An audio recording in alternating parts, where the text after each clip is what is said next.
The honorary degree will now be conferred. Mr. President, will you present the honorary degree candidate, Marra?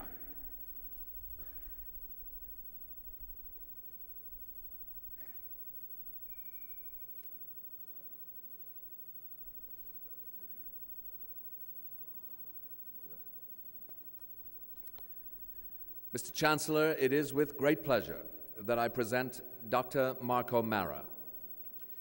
One of this university's most accomplished graduates, Marra is a truly original thinker whose research has made him a leading expert in the field of genomics.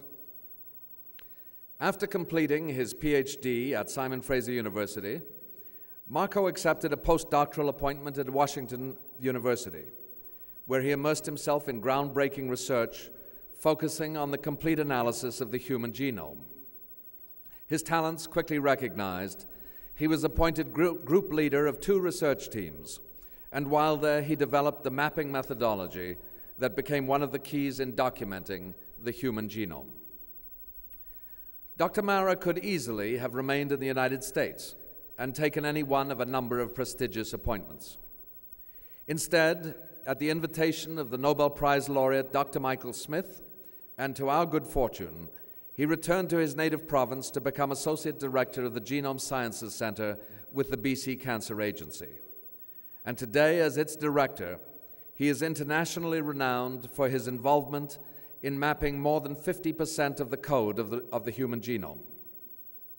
An exemplary scientist and role model, Dr. Marra attracts many young, gifted researchers to the center, ensuring that we will remain in the forefront of this revolutionary field of scientific inquiry. In 2003, Dr. Marra used his outstanding gifts as a researcher and team leader to confront a sudden and immediate danger. As world anxiety heightened with the spreading threat of SARS, Dr. Marra, under intense and prolonged pressure, led the team that decoded the SARS coronavirus. The World Health Organization recognized his team as the first to complete this extremely challenging task. Throughout his career, he has always championed the cause of higher education. He remains closely connected to this university as an adjunct professor in the Department of Molecular Biology and Biochemistry, where he encourages a new generation of researchers to excel in their chosen field. Marra's personal credo is that we should be courageous in the context of ordinary life. And he has stayed true to that credo in his pioneering research. In 2000, we recognized him with the Simon Fraser University Outstanding Alumnus Achievement Award. And Mr. Chancellor, today, in recognition of his unique and seminal contributions to science and society, I ask on behalf of the Senate of this university that you confer upon Dr. Marra the degree Doctor of Science, honoris causa.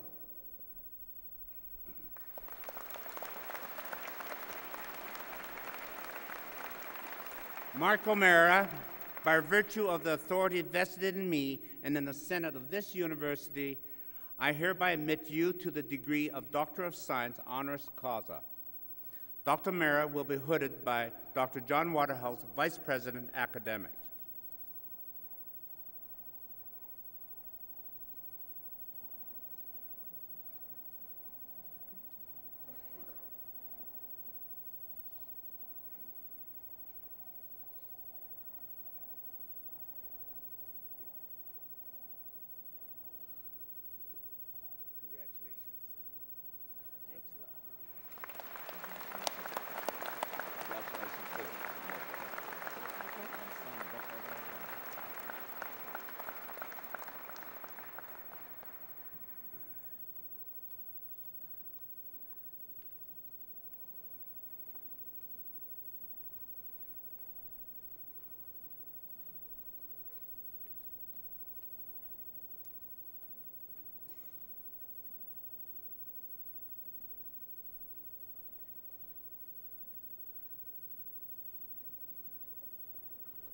It is with pleasure that I now call on Dr. Marra for his convocation address. Dr. Marra?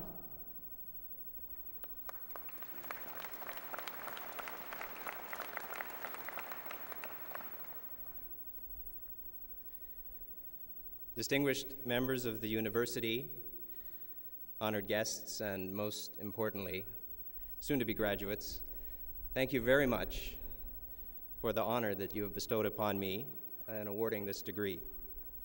It's an enormous privilege to receive such an award. Now, I'm told that typically people delivering this address are learned, wise, sage, and well-seasoned. Well, today, you get a different person. You get me instead. I will try and offer you a perspective that actually isn't very far removed from your own.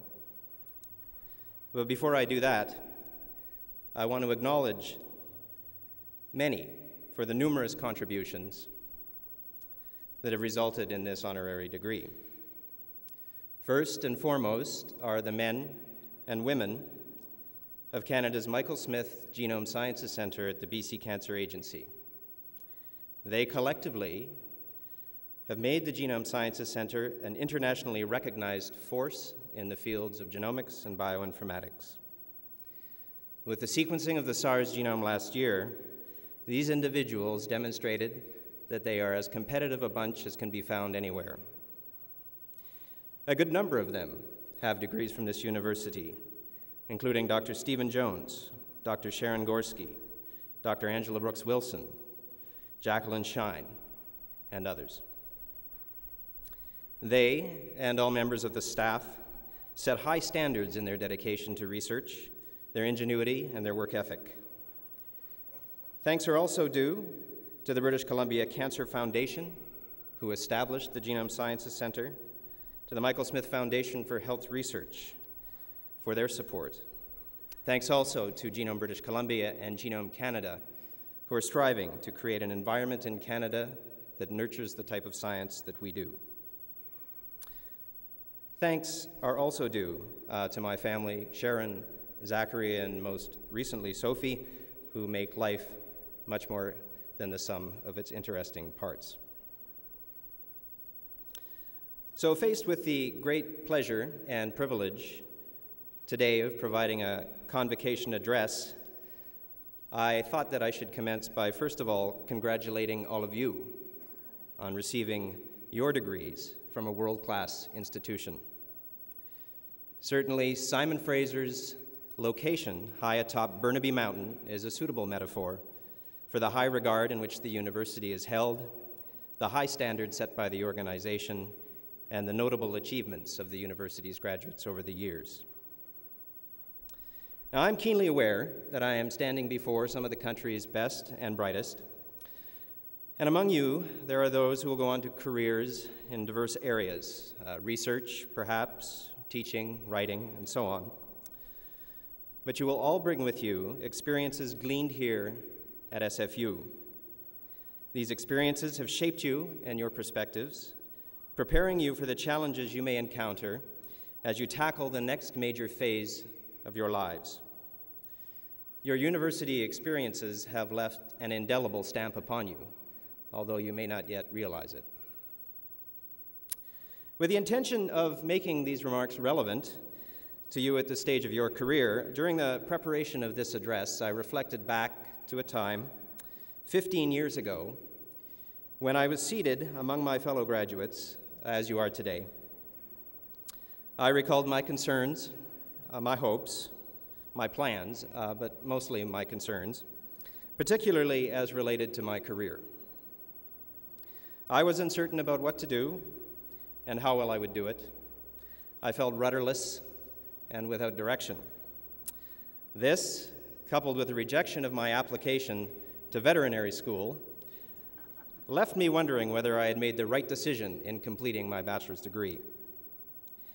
During the convocation ceremony, I recall thinking about the rejection letter and kept coming back to a comment in the letter suggesting I try my hand at a career in research.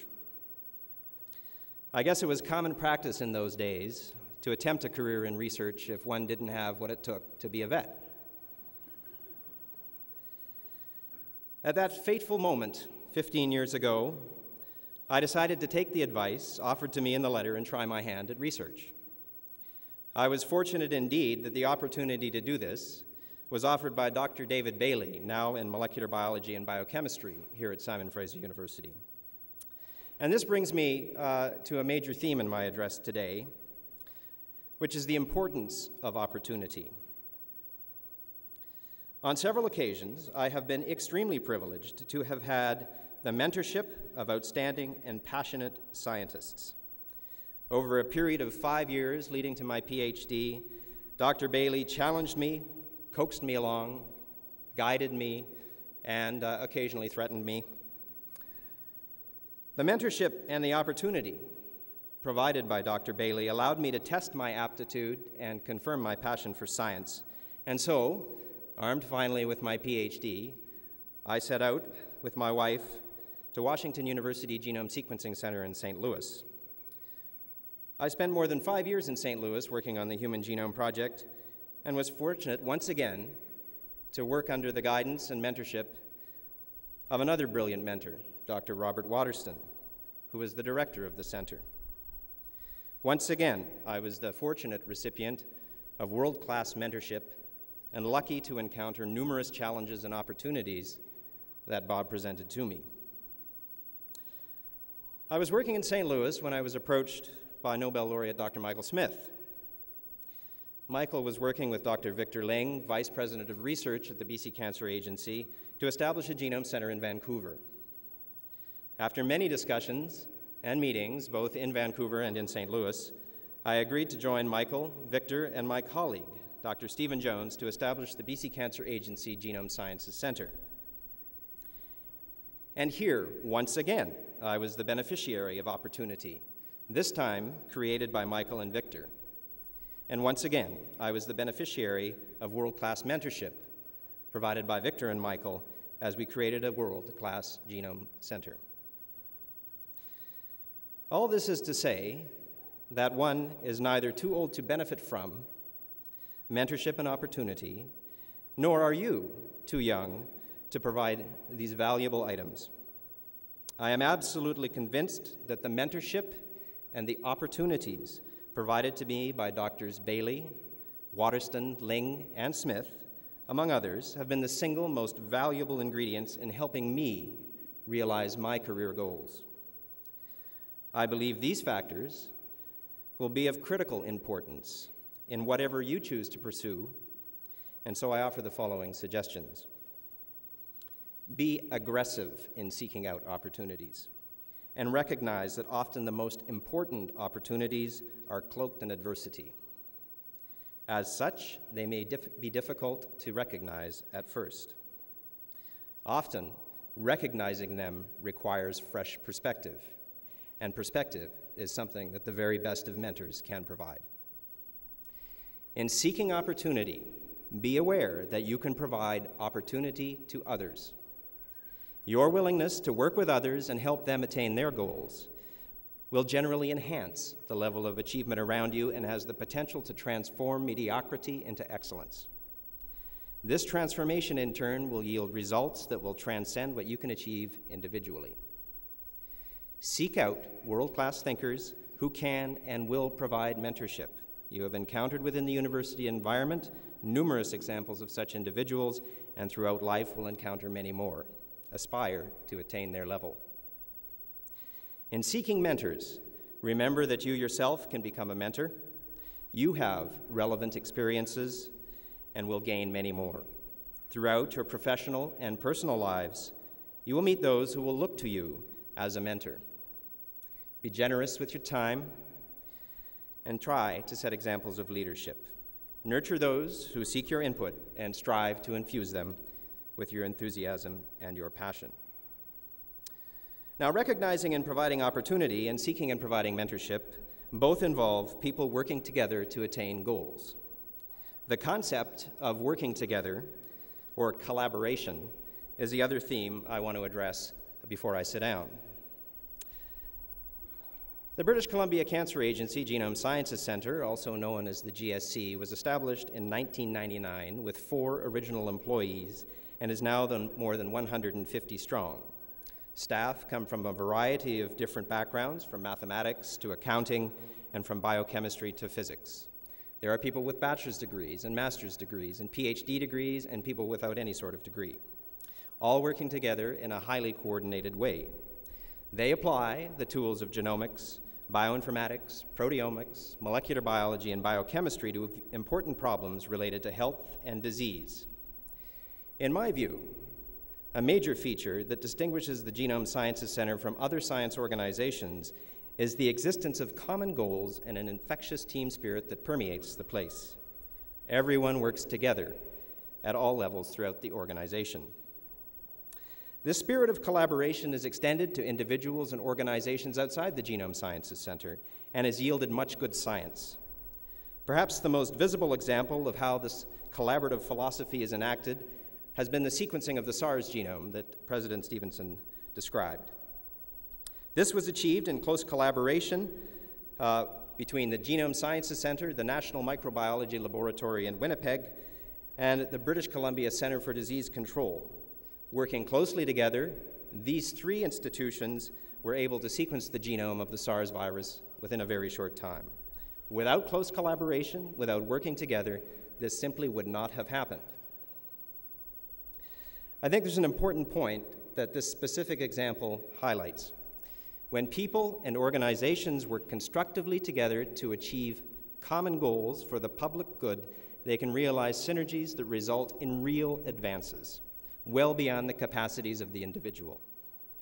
In my opinion, working together is vital to rapid progress in any field and should be an imperative in biomedical research areas related to human health.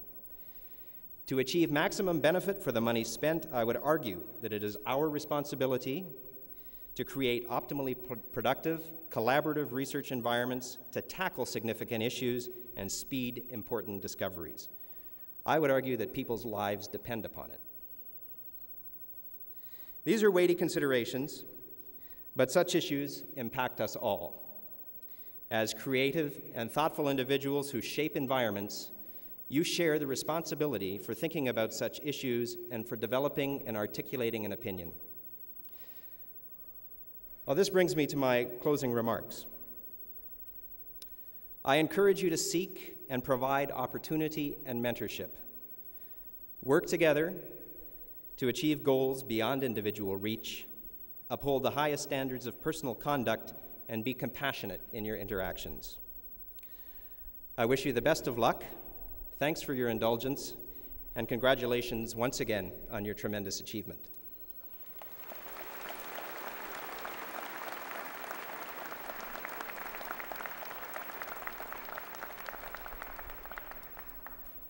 Thank you, Dr. Marra.